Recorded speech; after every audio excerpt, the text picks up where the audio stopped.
Good morning, students. Welcome to the last class of the story, How Much Land Does a Man Need? By Leo Tolstoy. In my earlier classes, I have taken the unit-wise description of the story. Now, this class is a class in which I summarize the story, taking the last three units, that is Unit 7, Unit 8, and Unit 9. As you are aware about the story, How Much Land Does a Man Need is a story about Pheom's greed and temptation. When we begin with the story, we are acquainted with the fact that Pheom had a piece of land, which was a rented piece of land, and he used to grow crops over it, but after a period of time, he felt a little uneasy because he wanted to possess a lot of land.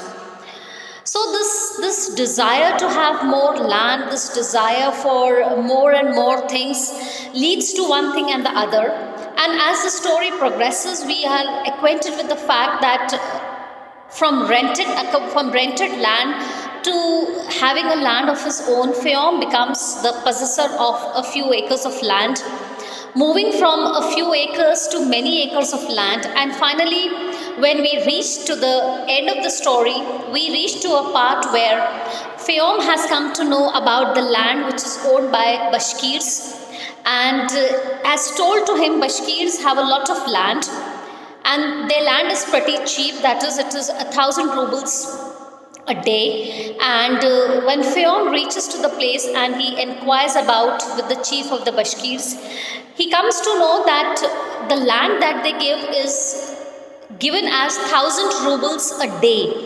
That means that the amount of area that you cover in a day belongs to you.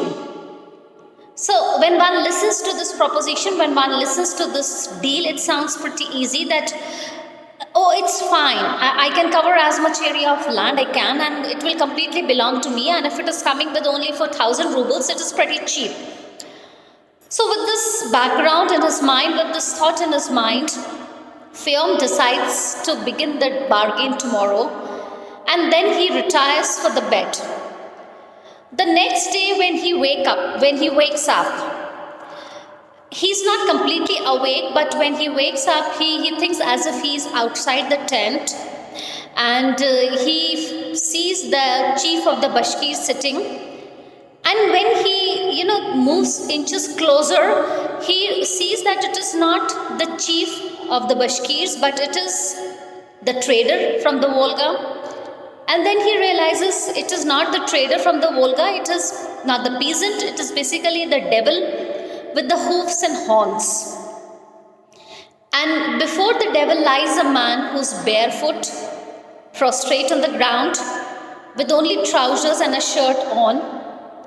And when Pheom, he moves a little closer to who the dead body is, or who the person is, who the dead is, he realizes it is himself. It was himself. And this dream which Pheom has leaves him in a kind of horror. He is, taken aback with what has he seen, but he is not able to accept his reality. And he says, okay, and he shuns this off by saying that, okay, whatever comes in dream is not real always, and he leaves away the idea, he drops away the idea, and he doesn't want any negative thoughts coming in his mind. So the next day, he is supposed to begin with the proposal of the land and the acquisition of the land which he had thought. And he reaches to that particular piece of land along with the chief of the Bashkirs and the few tradesmen. And when he stops, he looks before himself many, many acres of virgin soil. Many, many acres of land as flat as the palm of your hand, as black as the seed of a poppy, and in the hollows different kinds of grasses grew breast high. So looking at the land, Pheom is tempted to have more and more of it. He takes out his money, puts it onto the cap, takes off his outer coat, and he's in his sleeves and his sleeveless undercoat. He ties a girdle, and he takes flask of water, few things to eat, and then he, with a spade in his hand, he proceeds further.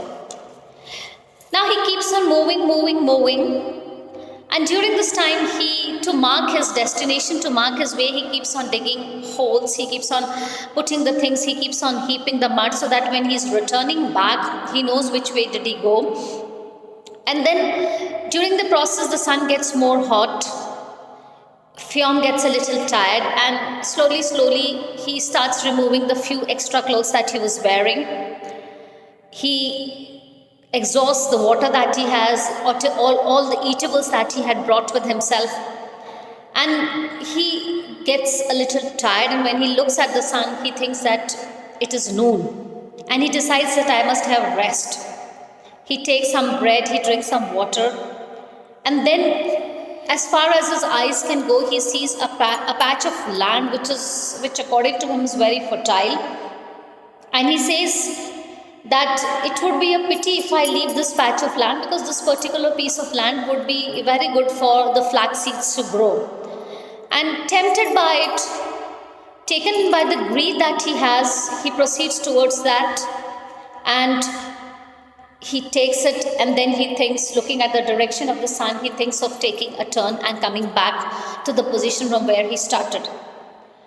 So now coming back journey is a little difficult for Fionn because he is a little tired. He can't walk properly, he starts trudging, but somehow he has to come. At this moment of time, at this particular point when Fionn is taking the journey backwards, he is afraid of death, but he cannot stop. He says to himself that he would be called a fool if he stops now, because he has taken possession of so much of land that now he cannot in any condition afford to lose it. But then, going by the body language that he experiences, looking at the tiredness that he feels, it's not only the physical exhaustion that he undergoes, but it is a mental, and he just has an idea in his mind that, oh my God, will I be able to live on this land which I have worked so hard to get?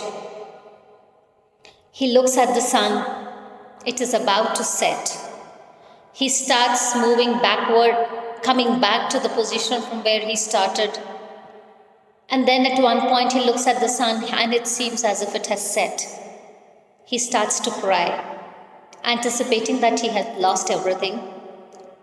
But on the hills, he sees the Bashkirs cheering, because he later realizes that since he is in a down position, from his position, the sun has set, but the Bashkirs are standing on the hill, and from there they can still see that the sun is about to set. So he pushes himself, tries hard to reach to the place, because though his body is giving way, the body is not cooperating, but still with the thought, with the idea in his mind that I'm going to lose everything that I have earned. I'm going to give away everything that I have so worked for. He starts back.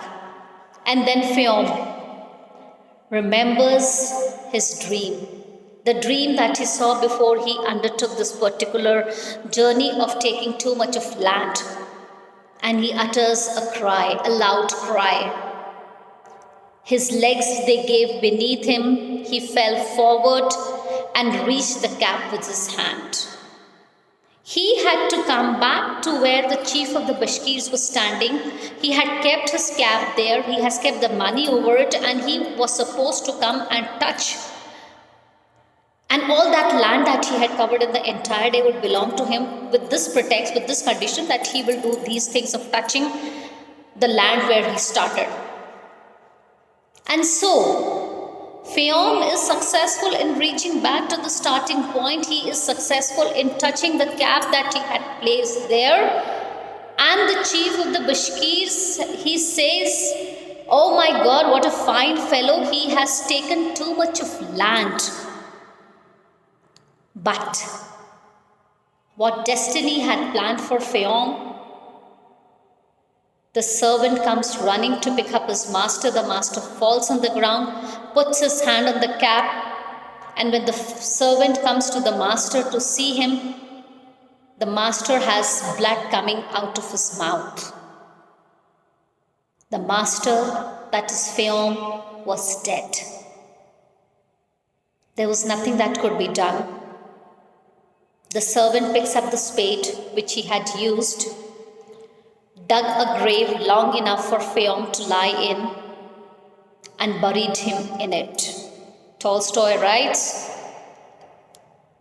6 feet from his head to his heels was all he needed. Now, this particular line is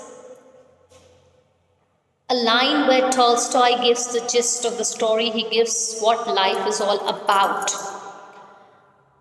Throughout his life, Phaon was taken over with the greed, with the temptation of having more and more of land, and ultimately, had he been satisfied, had he been reconciled with the fact that I cannot be the master of everything, I have to put a check, I have to put a stop to my greed, things would have been different. But in Unit 1, the devil says, I will give you power and let me see how you are not in my control. And this is exactly what happens at the end of the story. Phaon falls into the trap. He aspires for more than what he can take, for more than he can work for, and ultimately, very poignantly, very pathetically, in a very sad tone, Tolstoy sums up the story that we need only 6 feet of land to bury. This is all what we need. So students, how much land does a man need? There's a question mark after the title, and the question mark is answered that you need just 6 feet of the land to get buried, because that's the height of an individual. A sad story, but a story to learn lessons from, that greed and temptations should be checked, should be controlled at the proper time. Otherwise, they can have catastrophic reactions and repercussions. Thank you.